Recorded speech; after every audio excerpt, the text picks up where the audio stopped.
जी अस्सलाम वालेकुम। Wealth of knowledge channel पर आने वाले तमाम व्यूवर्स को हम खुश आमदीद कहते हैं।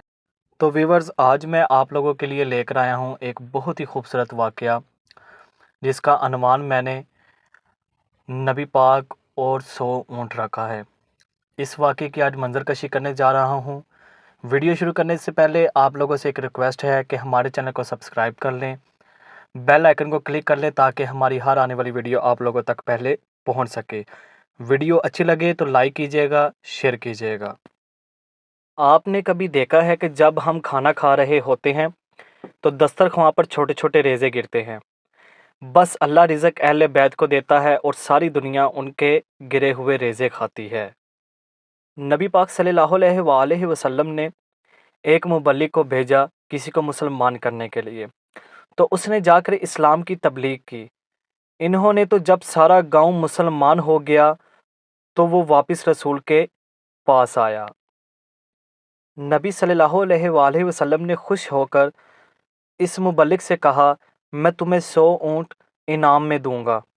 बस इस शख्स को 100 ऊँट देने से पहले ही नबी दुनिया फ़ानी से कूच कर गए।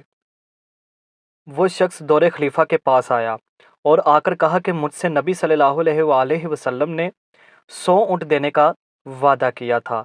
तो दौरे खलीफा ने कहा, ये तुम जानो, नबी जाने और अली जाने। वो शख्स मौला अली अलैहिस्सलाम के पास आया और कहा, मौला नबी पाक सल्लल्लाहु अलैहि वसल्लम ने मुझसे 100 ऊँट देने का वादा किया था। तो मौला ने दुनिया को एक असूल सिखाया। उसे कहा, कोई नबी की लिखी हुई तहरीर है? उस शख्स ने कहा, जी मौला, मेरे पास तहरीर है। तो हज़रत अली ने तहरीर पकड़ी, चूमा, सीने से लगाया और कहा, हम इसके ज़ामिन हैं। तो मौला ने इमाम हसन से कहा, हसन, इसे 100 ऊँट दे दो। मौला हसन ने अर्ज़ की, बाबा कहाँ से देने हैं? तो मौला ने फरमाया वो सामने फ़लाँ फ़लाँ एक पहाड़ है, उस पहाड़ से एक रस्सी बाहर निकली होगी, उसे खींचना।